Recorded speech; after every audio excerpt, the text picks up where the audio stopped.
It's lovely to meet you. We've heard a lot about you. We read your bio.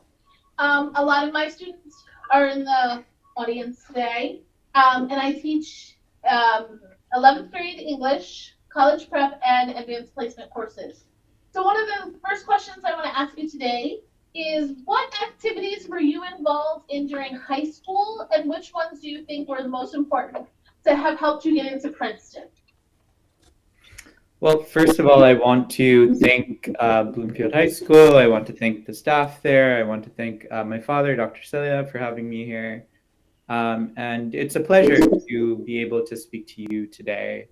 I'm in California at the moment, so unfortunately I can't join you in person, but it's great to have a chance to speak to you. I don't get a chance to speak to younger people very often. Most of my time now is spent talking to older adults, and so it's a pleasure to be here with you this afternoon for you. Morning is for me, but to answer your question, Dr. McNamara, thank you for that. I'm looking forward to answering all of your questions.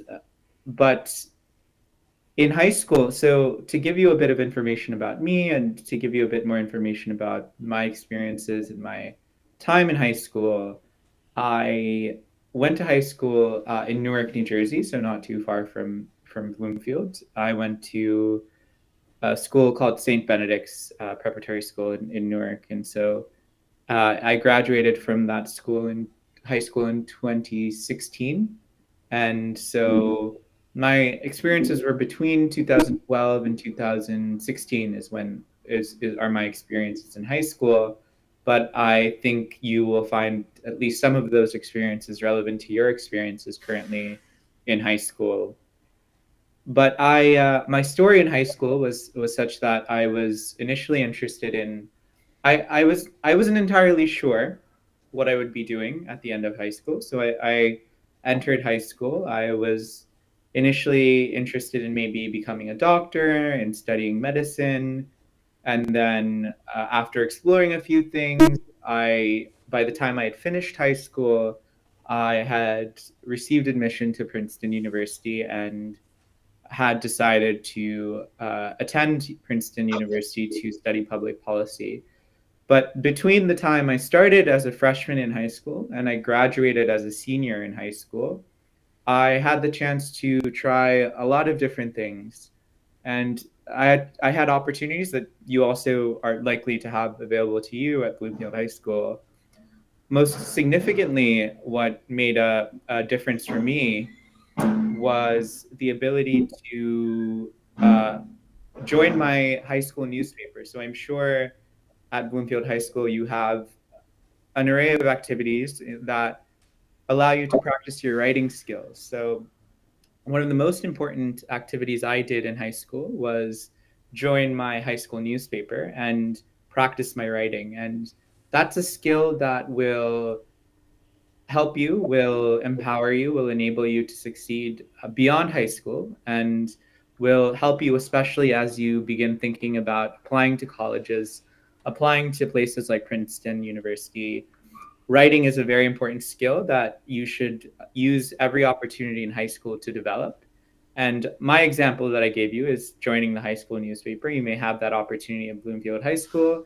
If that's not something that is immediately available to you or interesting to you, there are many other opportunities to practice your writing skills. I'm sure Dr. McNamara can point you to an array of activities and opportunities at Bloomfield High School where you will be able to practice your writing, where you will be able to think about things like poetry and essays and stories and other kinds of writing as well, other than journalistic writing, that will empower you to succeed as you are beginning to apply to college, as well as when you are in college as well. So in addition to that, I would just stress that much of my extracurricular activities in high school, aside from my academic work, also very much emphasized community service and engaging with the community around you. So it's very important that you think about yourself not only in relation to your schoolwork. Your schoolwork is very important. Your homework, your exams, your assignments are very important to complete. But what allowed me to really, what enabled me or what empowered me to apply to Princeton University and succeed in getting admission there and also succeed while I was in university as well is developing some important relationships and interests in your community around you.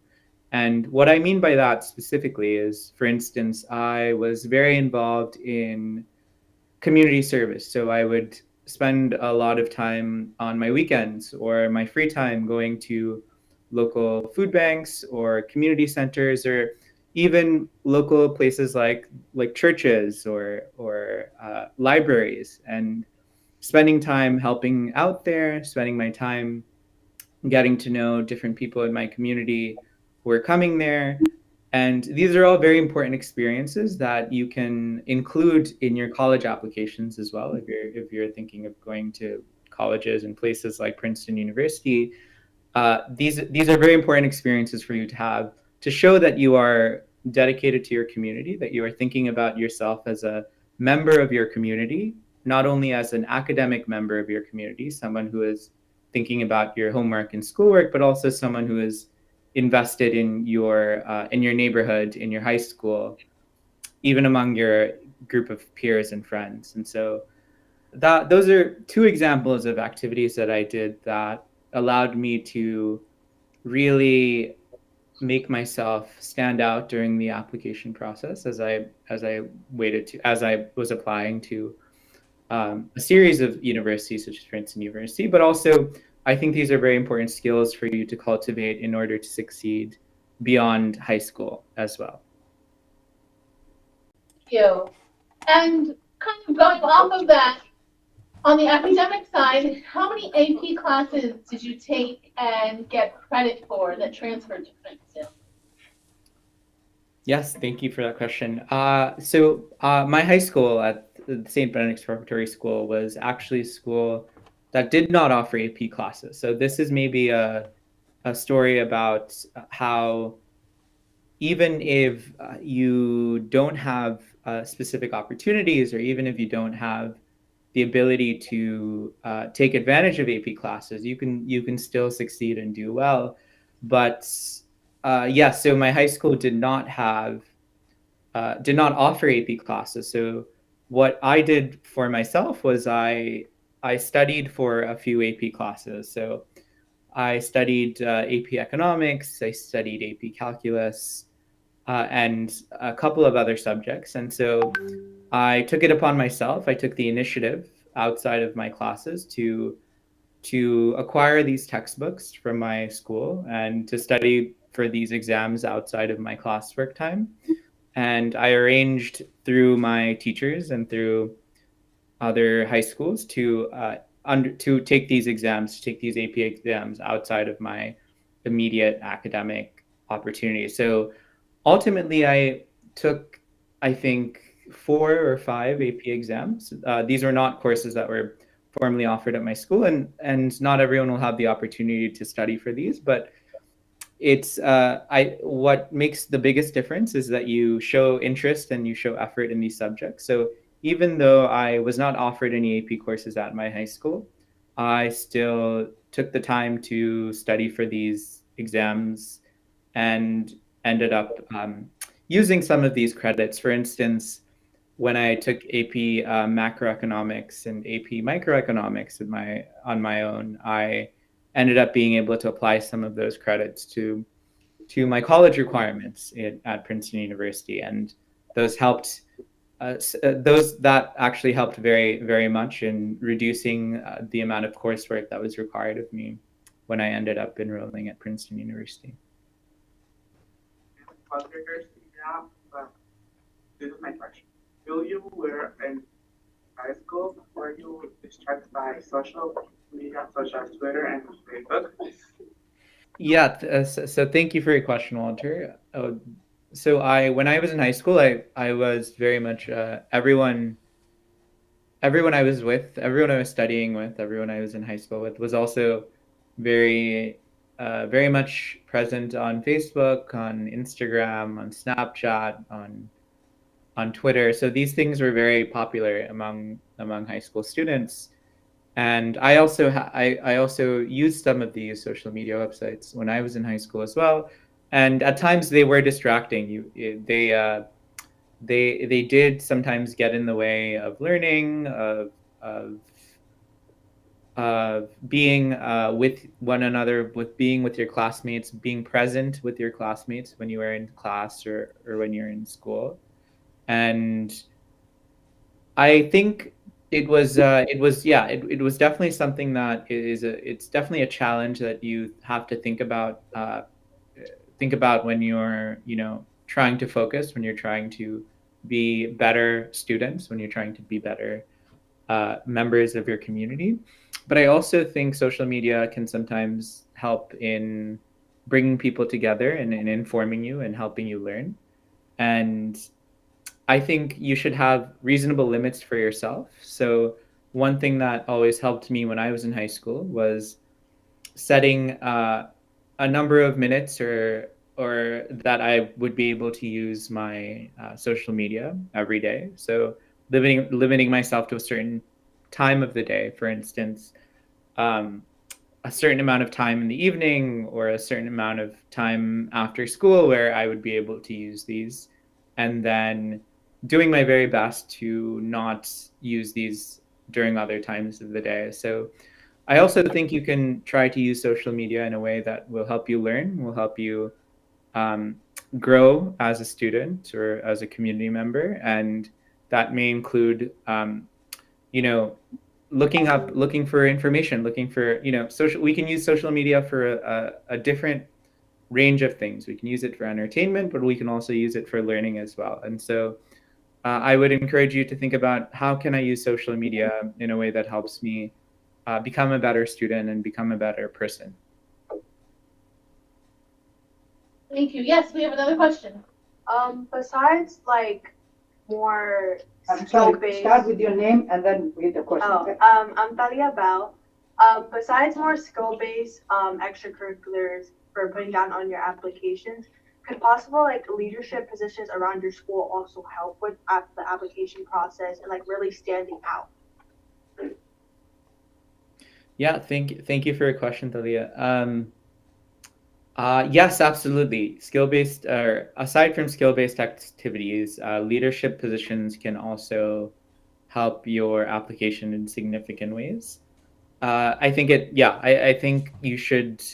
It's important, though, to however to have a balance between your leadership and your extracurricular activities and your academic activities as well. So make sure you're able to, and this is a skill that is very important to develop as well as when you get to college and university, is being able to take your extracurricular activities and spend your time management. Especially time management is a very important skill. So it's very important. I think I would encourage everyone to pursue leadership opportunities and to pursue skill-based opportunities and extracurricular activities in high school. But I would also encourage you to think about and talk to your teachers and talk to your peers as well about how do we make sure we spend equal amounts of time or enough time on our schoolwork as we do on our leadership skills and our leadership activities and leadership and extracurricular activities. Okay, thank you very much. Anyone else have questions? Yes, Ruby Brick. Here. Microphone's coming. Hold on 1 second. So we can hear you. Which class you are in? Hi, my name is Ruby Brick, and I'm currently a junior.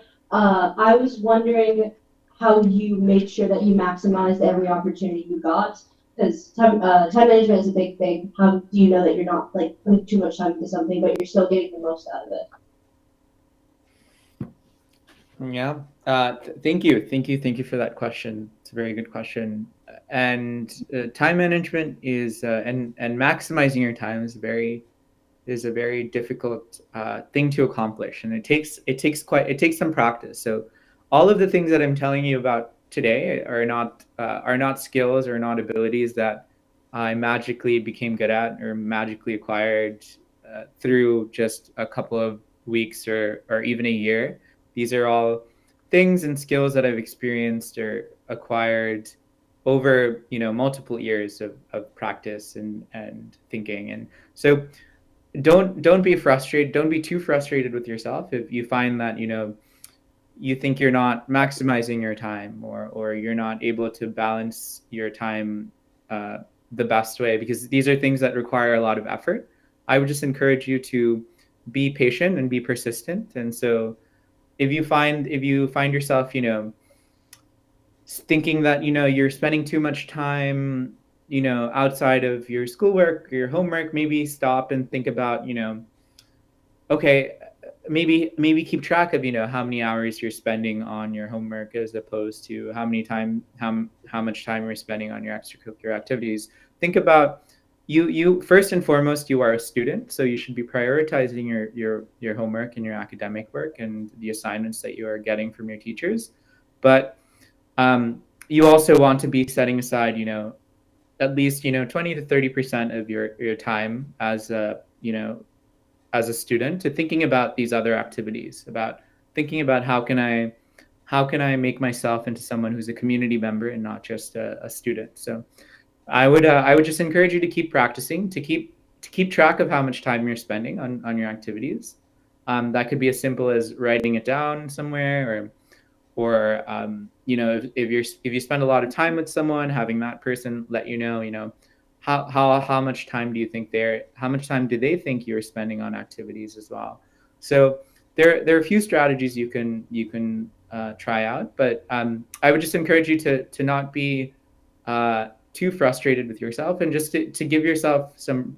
High school is a great opportunity to practice your skills before you get to college, because college is where a lot of these activities and demands on your time become very significant.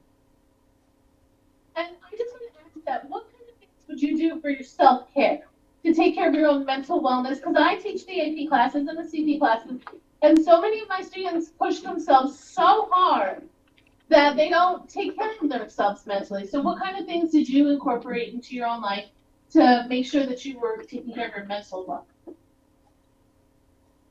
Yeah, that's a wonderful. Thank you, Dr. McNamara. And that's a really important question. I think it's something that is important to think about. So you all seem like very bright, ambitious students here who are very interested in, going to competitive universities and colleges and succeeding. And I'm sure you will. I'm sure you will do that.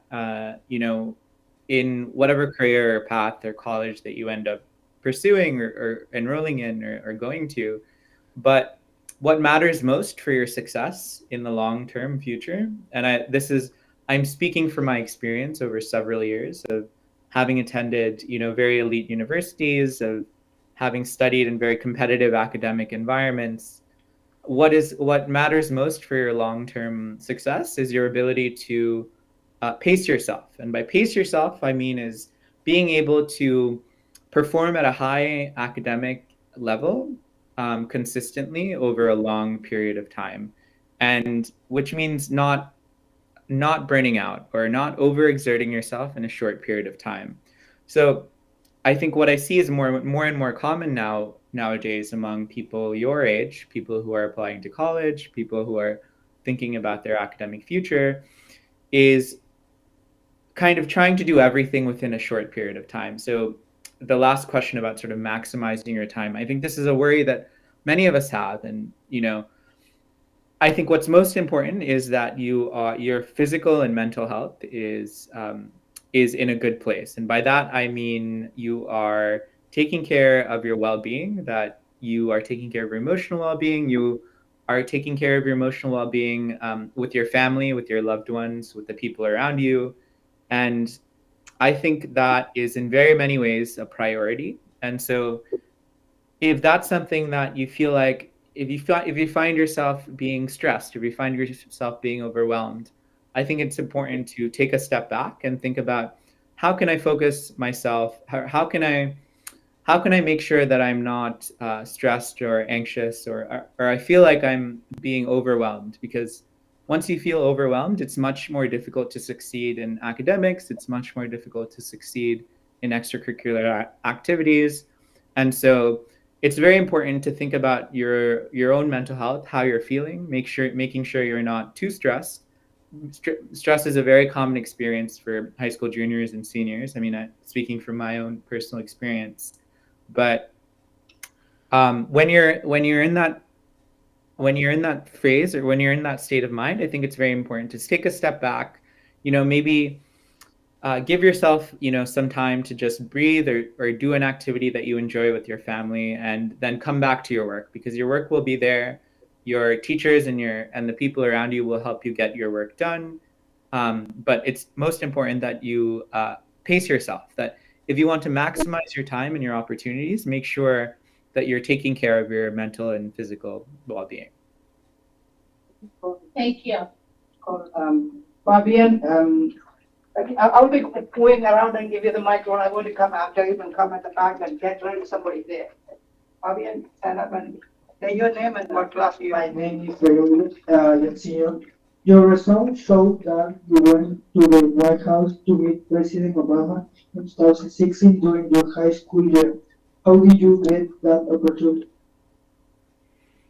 Yeah, thank you for that question. Yeah, so I did meet President Obama, Barack Obama, in 2016, in March of 2016. So this was his last year as president of the U.S., and I was in my last year of high school. So I was a senior in high school, and I was given the opportunity to meet President Obama. And that opportunity was given to me by a program called the United States Senate Youth Program. And so this is a program that all high school juniors and seniors are eligible to apply to. And I would encourage all of you who are interested in government, who are interested in public service, who are interested in politics, to look this program up. And so it's called the United States Senate Youth Program. And so this program is a program through which you apply, and it's generally a very competitive program. And so two students are chosen from each state. So from New Jersey, there are two people who are sent to this program, where you are given one of the benefits you're given is a partial college scholarship, and the other benefit is that you are able to meet an array of government officials in Washington, D.C. So I was able to meet President Obama. He was very kind. He answered many of our questions about politics, about society, about the state of the country in 2016, and it was a very unique and remarkable experience. So I would encourage anyone who is interested in politics, or political science, or government, or or public service, I would encourage you to think about applying to this program. Thank you. Does anyone else have any questions? Anyone behind you, any Oh, there's question someone you have? Dr. Selliah? Yeah, I see you. Dr. I see Selliah? you. Hi, I'm Kiara. Hi, I'm Kiara. What was the hardest thing for you while you're on your journey to valedictorian? Valedictorian, sorry. Yeah, thank you for that question. So yes, when I was in high school, I think one of the most difficult parts of that experience was of eventually becoming the valedictorian of my high school graduating class.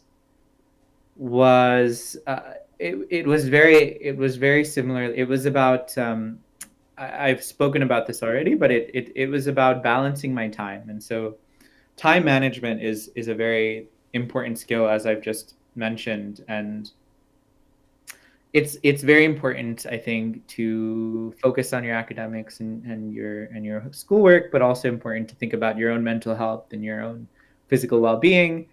And I think the most challenging aspect of that was managing all of my time and managing all of my own expectations for my own success.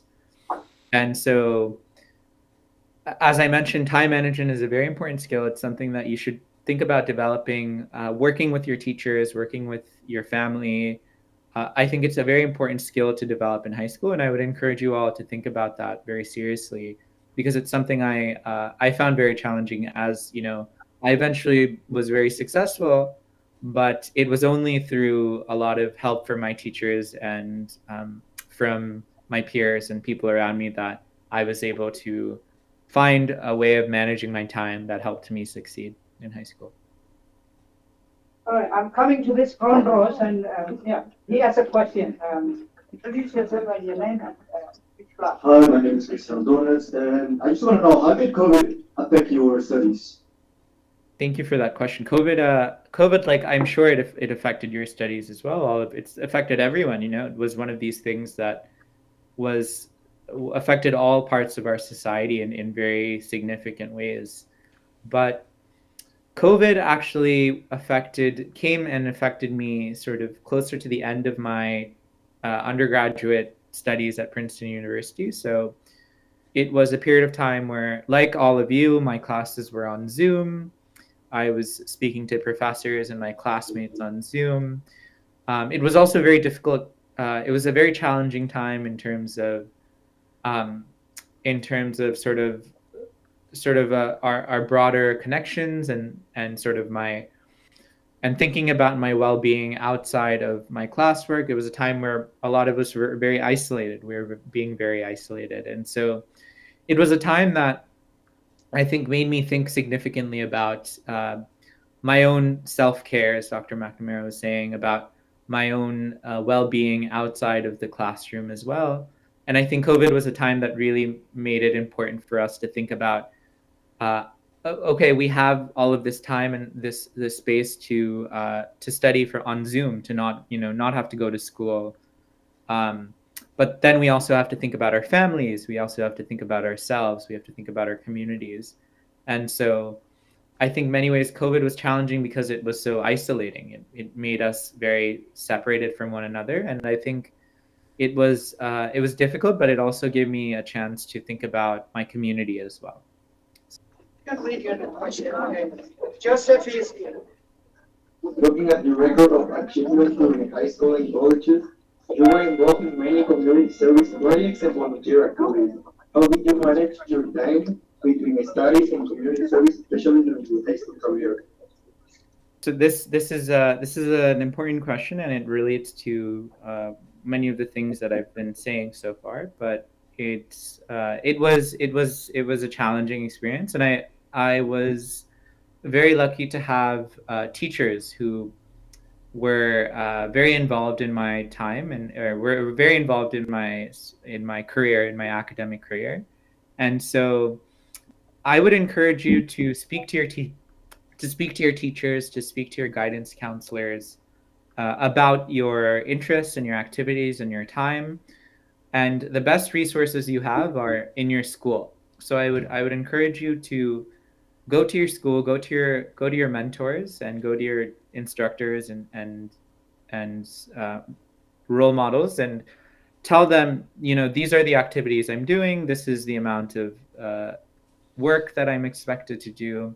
Can you help me figure out what's a reasonable time to spend on each of these? And I think they will be able to help you the most in helping you figure out how do I spend all of my time in the right thing. And so in high school, I was very busy. I was doing several activities at once. I was studying for these AP classes. I was doing my schoolwork. And so looking back, if there's one thing I would do differently, is I would think more intentionally about how much time I was spending on all of these things. So yes, so public speaking is a very important skill, especially as you grow older and you become, as you start thinking about careers that you want to pursue. So every career, whether it's being a doctor to being a lawyer, or being a teacher. These all require public speaking skills. And so I was given many opportunities in high school and university to practice these public speaking skills. So I did go to the United Nations, and I did some public speaking there. I did some public speaking in various public forums across my community, but I think my skills in public speaking really started from a younger age, when I was given the opportunity to join extracurricular activities like Model United Nations or mock trial, or I was given the chance to speak at a high school assembly, speak to my own classmates and peers. And I would encourage you to take these opportunities to practice your public speaking skills, because even now, when I do public speaking, it's something that makes me a bit nervous. It's very natural. It's very normal, actually, to feel nervous when you're speaking in front of a large crowd of people. That feeling never really goes away. You're always, it always feels a little natural to be nervous when you're speaking in front of dozens or even hundreds of people. But I would just encourage you to find as many opportunities as you can, even if it's small opportunities, to get to speak to your classmates, to speak to people you trust or know, to speak to strangers. Find these opportunities in extracurricular activities, and public speaking is a very important skill that will serve you well in whatever career that you choose to pursue afterward. Thank you. Yes. We have another question? As a person who's attended the Ivy as a student, do you think there were any qualities that your teachers really liked or appreciated in students there? So at an Ivy League college, you will find that many of the people around you, many of the students around you, are also very intelligent, are very high achieving. And what makes people really stand out in an Ivy League university such as Princeton is are the sort of things that I was telling you about earlier. And so it's about sort of your interest in your community. It's about your interest in extracurricular activities. For instance, when I was at Princeton, what really kind of helped me stand out among my peers was my interest in journalism. And so had started, I mentioned that I was part of my high school newspaper in high school, and that was an interest I really developed. I ended up writing one of my college admissions essays about, some of my experiences in journalism in high school, on being on my high school newspaper. And then when I got to Princeton, I joined sort of a local group of journalists, of college journalists who were writing for the newspaper at Princeton. And that made me stand out very much within at Princeton. It's something that I know played a big part in allowing me to succeed there and succeed in getting admission. So for you, it doesn't have to be necessarily be journalism or joining the high school newspaper. It can be things like if you really like poetry, or if you really like painting, if you really like drawing, or if you really like other kinds of creative activities. These are all skills that I think if you're very passionate about, you should pursue. And then when you are applying to college, show that you are really passionate about it. Show that you've been working hard on your in your classes, on your homework, on your exams, but you're also passionate about different activities and different things outside of your classroom as well. Thank you. Margaret, you have a question as well? Okay, hello. So my question is, how are you able to find opportunities to give back to the community and do community service? Yeah, that's a great question. So I was part of I was part of my local YMCA. So that was they sponsored a lot of opportunities, a lot of community service opportunities, and I'm sure similarly that there's a YMCA in your community, or it doesn't have to be a YMCA. It can also be different food banks or community centers. Even even places of community gathering in your own neighborhood. So a lot of religious institutions like churches and mosques and other places are places where people gather and try to give back to the community. And so no matter where we are, there's always a need in our community for people to help, to volunteer, to make a difference. And I would start by, I would encourage you. It doesn't have to be. You don't have to do something huge. You don't have to kind of go.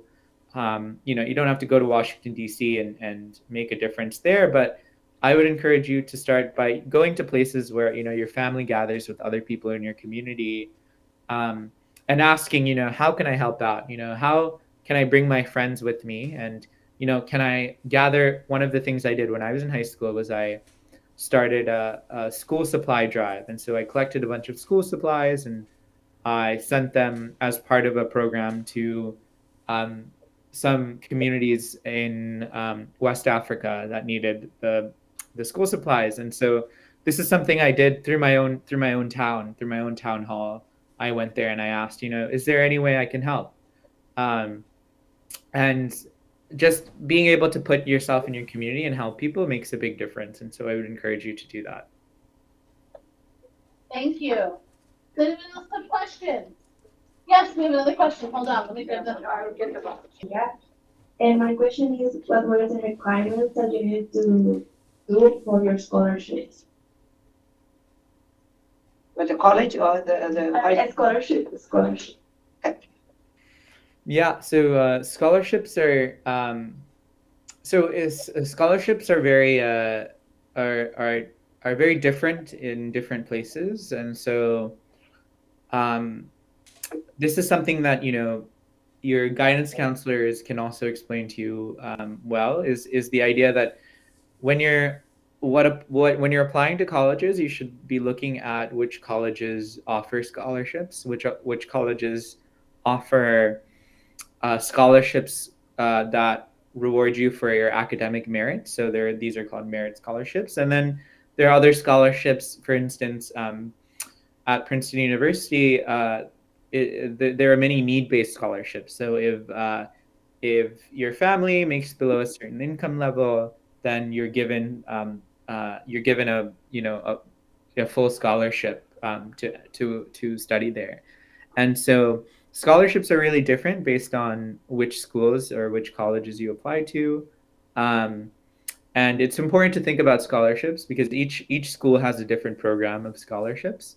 But schools are not the only sources of scholarships. And so there are a lot of community organizations. The YMCA that I was involved with, for instance, for high school seniors, had some scholarships available that, if you show that you were doing well in high school, that you were involved in your community, then you were eligible for some of those scholarships. And again, one of the best ways to make sure you're competitive, that you're eligible for these scholarships, is by showing that you are a member of your community. So a lot of community scholarships that are available through different community centers are awarded on the basis of showing that you are a good or a good member of your community, that you care about the people around you. And so your extracurricular activities can matter sometimes when getting these scholarships. So for a lot of Ivy League colleges such as Princeton University, they're very generous with scholarships. And so if you're able to get admission to one of these colleges, it's relatively the scholarships are generous as well, are especially generous at these more competitive universities as well. So there are different ways of getting scholarships. It's not just one way. But I would encourage you, as you're in junior year of high school, as you're thinking about applying to colleges, thinking about asking around, asking different people in your community, are there different ways of applying to scholarships? When you're applying to colleges, when you're thinking of colleges and when you're looking at colleges, ask about scholarships. These are very important things to consider. Thank you. And who else now? Somebody else? Any other? Oh, right here. Yeah. Oh, yeah. Hi, my name is Shakira. I was just wondering, how do you manage to balance your work life as well as your social life, like either currently or in the past? Yeah. Yeah, that's a great question, and I can understand from many of your questions that you're all very much thinking about, time management, which is a very very important thing to think about, and it's something I think about as well now in a lot of even now while I'm studying and doing my PhD here at Stanford University. I also think about time management as a very important skill, and as I think thinking about your social life is important. As I was saying, um, it's important that that you succeed academically. It's important that you challenge yourself in your classroom and your community, but it's also important that you take care of your own mental health and you take care of your own physical health. And so it's important for you to spend a certain amount of time working and doing your work. And I think what helps a lot is having a routine. So if you're able to have, if you're able to, give yourself a certain amount of time or have a schedule for yourself every day when, you're expected to do work, and then have some time outside of that where where you're able to focus on yourself, on spending time with your friends and your family. Um, I think that helps quite a bit, is having a routine, having a schedule for yourself. Again, this is part of time management, is thinking about how much time do I want to spend, focusing, and if you set aside your time if you set aside some time during your schedule to focus on your work, then you should be focusing on your work during that time period. You shouldn't be doing anything else. And then during the rest of the time, you should be thinking about, your friends and your family and people you want to spend time with, as part of your mental health as well. So I would encourage you to think about having a routine, having a schedule, as part of helping yourself balance your social life and your professional and academic life. My name is Sharon, and I was wondering if you took the SAT, and if so, like what the best score would be to get into Princeton. Yeah, I did take the SAT. When I took the SAT, it was a different. It was in a different scale. So I took the SAT. It was, I believe now it's graded out of 1600, 1600, and then when I took the SAT, it was graded out of 2400. Um, and so I think right now the SAT is important, but many of you may know, in a lot of schools, the SAT is also becoming optional now, and so um, I think that having a good score on the SAT will help you a lot. So I imagine anything between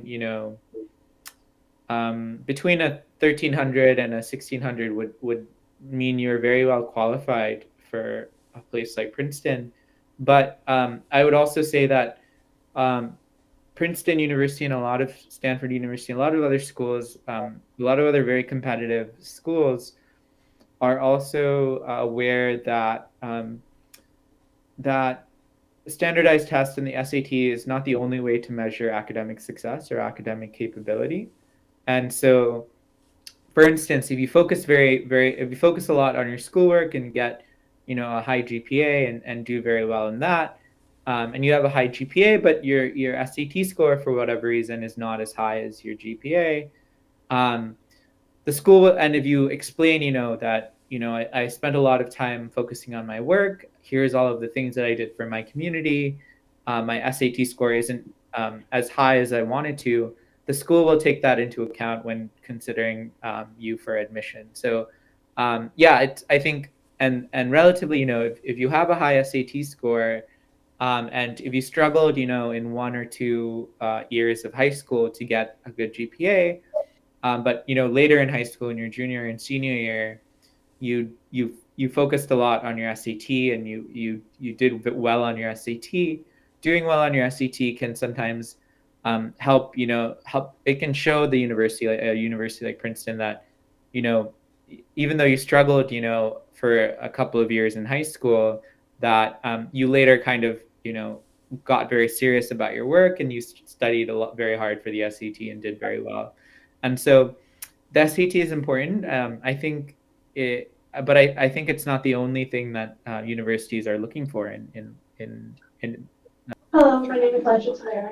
Rahisha, you made an emphasis on public speaking and writing while you were talking. What qualities do you believe high school students should have to have a less stressful college experience? Want to repeat the question or?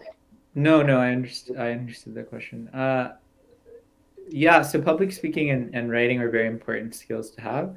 But in addition to that, I would encourage you to think about your presentation skills. So think about your ability to put together information. And so one thing that is very important in college and beyond.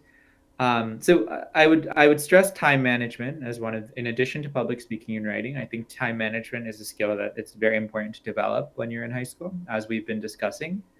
But I would also think about your presentation skills. So presentation skills means not only public speaking but it also means thinking about how to collect information from your community and how to present it to them. And so what's really valuable in college and what's really valuable beyond college is being able to take a lot of information and present it to people in a way that matters. And so public speaking is one part of that, but it's also critical thinking. And so how do we think about the information that's around us? How do we take that information and how do we put it in a way that other people can understand? That's a very important skill that I think you can develop through your classwork, through your extracurricular activities in high school. And so, yeah, so I mean, to summarize, I think public speaking and writing are very important skills, but also time management is a very important skill to develop in your high school, and also your presentation skills. How can you present information to people in a way that is easy for them to understand? Thank you. This side, any question here? Sure, what's that, you have a question? Anybody question or answer? You have a question? All right, you can continue with the question. So what was your application process like to Princeton? Obviously, you filled out the application, you wrote your essay. Did you have an interview? Did they do anything to follow up? Like anything that's like non-standard for like the non? Sure. Yeah. So, the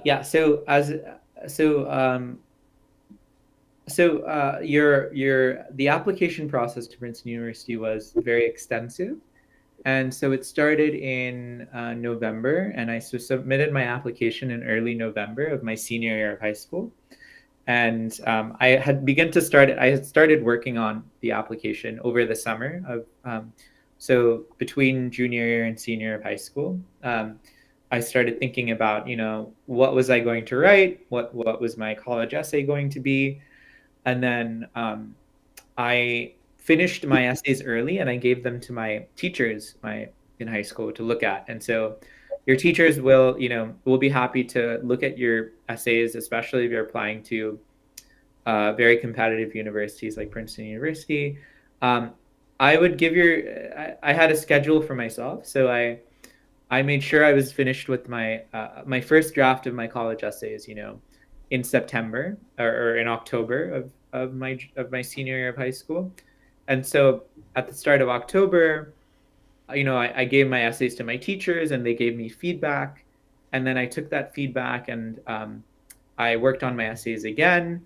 And then I gave the essays again to my teachers. And so I worked I think a big part of my application was definitely, and a big part of your application that makes you stand out is not only your grades, your GPA and your SAT scores and the numbers, but also your essays. I would encourage you to spend a lot of time working on your essays, showing them to your teachers, improving them so that because I think especially now at places like Princeton, your essays and your personal statements are becoming more and more important for college admissions. So I would encourage you to start early on writing your admissions essays, college admissions essays, and to show them to your teachers not only once but twice, and to make sure they're as good as you can get them to be. But after I submitted my essays, I did have an interview, and so it's very common among very selective universities um, to have alumni. And so I myself, for Princeton University, now conduct interviews for prospective students. And so as an alumnus, I'm given the opportunity. So for instance, if someone from Essex County applies to Princeton University, I am often asked to interview these students on behalf of Princeton University for admission. And oftentimes, I can tell you that these students are very accomplished, or very capable, and it's it's uh, it's really the students who are able to show me that they're passionate about their interests, about their academics, about their community, who are able to show me that they are not, are someone who is unique, someone who has an experience. And sometimes you may not even know that you are unique. For instance, you may be the first person in your community or in your family to attend college, or try to attend or even apply to a place like Princeton. And that in of itself is a very unique thing, because places like Princeton don't have very many students who are the first in their family or community to go to Princeton. And so that in of itself is a very unique thing, even among students who apply. And so I would encourage you to think about one thing that really helped me while I was applying to Princeton. For instance, when I interviewed for Princeton, but even now when I conduct interviews on behalf of Princeton University, one of the things that helps is trying to understand how are you different from everyone else who is at Princeton or applying to Princeton. And the people who are at Princeton and applying to Princeton are people who come from are still people who come from a very privileged kind of specific background that is not sort of representative of kind of the diversity that I see in this room before me today. So I would encourage you to think about, how are you different from, everyone else who is applying to Princeton or at Princeton right now, and emphasize that. And that really helped me when I was applying to Princeton. And so I had an interview, and then about a month or so later, I received my letter of admission. And so. Wow. So when you interview students, what kind of feedback do you give the schools on the student? Like, do you just say, like, yes, I like them, or no, I didn't, or do you give them some feedback back? Yeah. So I'm asked. So when I interview, so oftentimes I do interview students from Essex County who apply to Princeton, and I'm asked to write an evaluation of the student after I conduct the interview. So I ask them about their extracurriculars. Oftentimes, I don't really, I myself don't ask about their grades or their SAT scores, because that's something the university considers itself. But what they want, for example, when they ask, when you're participating in an interview for admission, what is most important for me to understand is how would you make Princeton a better place? How would you make Princeton a more diverse place? How would you improve the community there? And I think, as I was saying, thinking about yourself, thinking about, you're all very unique people. Each one of you has very, very unique interests and very unique stories about your backgrounds, what motivates you to study, what brings you to applying to Princeton. And I think when I write my evaluation, what I try to emphasize is this is how this student would make a difference, would stand out at Princeton. And it's not, most of the time, it's not academically, but most of the time it really is sort of thinking about a person's experiences, so for myself, what I think I tended to focus on was the fact that my family, we are sort of a family of immigrants. And so we came to the US, and we had a very specific story of immigration to the US. And so speaking about that, thinking about, there are not a ton of other stories like my family or my story about immigrating to the U.S. that made a difference or made me special at Princeton. And so thinking about that is a good way to thinking about when you're part of an interview, or when you're participating in an interview, thinking about yourself. How am I special? How do I stand out? And I can already tell that all of you here today have very unique stories and have very unique backgrounds that I think will stand out during an interview. School, do you have any tips on applying? Yeah. So I studied at an international school. So I did my master's degree a couple of years ago in the UK. So I was in London, and I studied at a school outside of the United States. And if you're applying to an international school, I would pay very close attention to the admissions requirements. They're very different from the U.S. requirements. So some of them, for instance, I know in the UK, one of the things that are looked more closely at is the standardized test scores. And so you not only need to take the SAT, you need to take a few other standardized tests that are required to get admission. Oftentimes, there's not the same system of financial aid or financial support, and so oftentimes it's when you're an international student in another country in which you're not a resident or a citizen. What happens is that you're asked to pay more money than the students who are a resident or part of that country. It's also something that I think if you study in an international program, then you should think about whether that program will let you come back to the United States, or whether that's something that means that you'll have to continue working or living in that country. And so there are lots of questions to think about when you're thinking about an international program that are very different from a U.S. program. Ava has a question. My name is Ava, and what helps you to decide what you want to study? Yeah, that's a great question, Eva. So as I mentioned, I started off high school thinking I might do medicine or be a doctor. And by the time I ended high school, I decided I wanted to study public policy or be a policymaker. And so I entered Princeton University with the idea that I would pursue public policy and that I would work in the government. But by the time I left Princeton University, by the time I graduated from Princeton University, I was interested in pursuing a career in academia, which is what I'm doing now. And so I'm at the moment I'm doing my PhD in history at Stanford University, and my goal now is to be a professor at a university.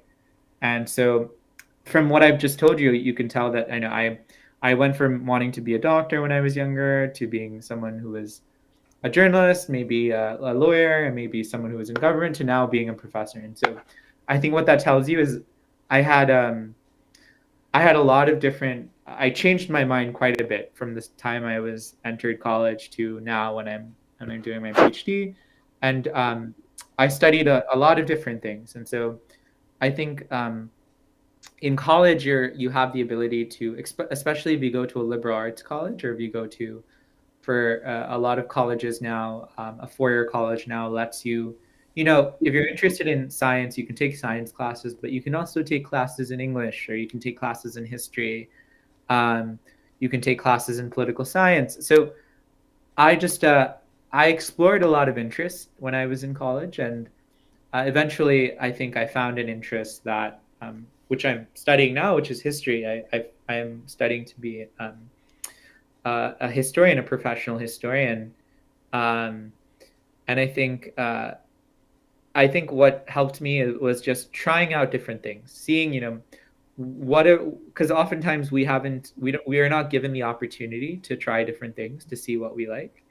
But also, of course, you need to think about what makes sense for your own future, and what makes sense for what you want to do, or what kind of expectations you have for yourself and your family. But I think I would just encourage you to try as many different subjects, learn as many different things as possible, and then eventually, you can sort of decide on something you want to do. And oftentimes, college or university is a good place to kind of explore different interests.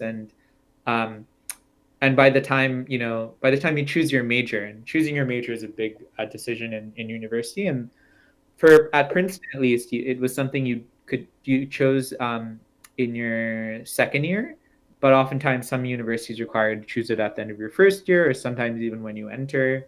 Um, and so I would uh, I would encourage you to just ask different people who are doing different things, um, and find out as much as you can about different careers, different options. Don't limit yourself right now to one particular career, but be curious. Ask people about what they're doing. If you meet someone who has a career that you haven't heard about, or you're curious about, reach out to them, ask them, see what that's like, because I think having a wide range of experiences really enriches your ability to choose what you want to study and what you want to pursue. I have another question here. Hi, my name is Teresa. When it comes to applying to colleges, especially Ivy Leagues, do you think that they're more favorable towards students who are really passionate in one field or students who are more well-rounded? No, that's a great question. So I think I think schools are especially I think schools are especially more likely to admit people who show that they are able to like I was saying, when I conduct interviews for Princeton University, what I'm looking for are not people who can do everything under the sun, are not people who've done everything at their school and have done them, okay, but have good grades, but have done all of the activities at their school. That's not something that's particularly impressive for colleges and for people who are interviewing for universities. What's particularly impressive is that you have one or two or maybe three interests, and you take those interests and you relate those interests to one another. For instance, um, when I was in high school, I was interested in politics, and I was interested in public service, but I was also interested in journalism and writing. And so one of the things I did was I showed, I did a lot with public service and politics, but I also did a lot with journalism and writing. And this is how these two interests can come together. And I think what really makes you stand out is showing that you're genuinely interested in the things that you are doing and the things that you're committed to. And so if you apply to college and you list, 10 different activities that you've done, and you've all done them for a few months, right? You've focused on it for a few months and you've moved on to a different activity. Um, I think that is not as impressive as someone who has picked one or two things, one, two, maybe three things, and really shown that they really care about that activity. Um, Show that it's something that is a part of their life outside of just that activity. That for instance, if you care about community service, that you're making a difference not only in other people's communities but your own community, that you're helping out in your own community, that you're regularly volunteering somewhere in your community. These things, I think, show that someone is these when colleges look at something like that, they see someone who is willing to be part of their community and willing to make their community a better place. So I would encourage you to not overwhelm yourself and just pick a few activities that try different things out, but eventually pick a few things that you think you really care about, and spend some time with those things. All right. What are some ways that students can prepare for like college interviews, as well as what are some questions we can expect to be asked to us? Yeah, so for college interviews, especially for juniors and seniors, what I would encourage is having some practice interviews before your interviews. And so you should you should, for instance, a lot of colleges require letters, your teachers to write you letters of recommendation. And so I maybe go to the teacher who you asked for a letter of recommendation and say, hey, can we set aside some time, usually 30 minutes or so, and can you just ask me questions about myself, about, can you help me prepare for my interview by having a mock interview beforehand. And so I would encourage you that's something that I did when I was applying to college, and that's something that can help you a lot, is having some preparatory interviews before you actually have your interview. And in terms of the interview itself, questions that I ask myself and that get commonly asked is, tell me about your interests. Tell me about what you're doing. Tell me why you're picking this school. Why Princeton? Why X school? And usually that's an opportunity for you to show the person who is interviewing you that you've done your research about the school, that you know what kind of programs they offer. What are the majors there? What are the extracurricular activities? This is all information you can find by going on the internet. If you Google, for instance, Princeton University, you'll find different clubs that are there, different majors that are there. You can find different things that relate to your own interests. And then when I, for instance, ask, why do you want to come to Princeton? What I expect to hear is this person has a good answer, has done their research about the university, isn't just saying, I want to go here because it's an Ivy League university. Everyone wants to go to Princeton because it's an Ivy League university. What you want to say is, I want to go to Princeton because it has a very good program in public policy, and I'm interested in public policy because I've done work in high school that relates to public policy. Or I want to go to Princeton because I'm really passionate about economics, and it has this one professor who's done a lot of work on economics, and I would like to work with that professor. So these are all answers that I want to hear when I'm interviewing someone, is someone who has done their research on that university and sees themselves in that university, not because of just the name or the prestige, but because they understand what's at the university.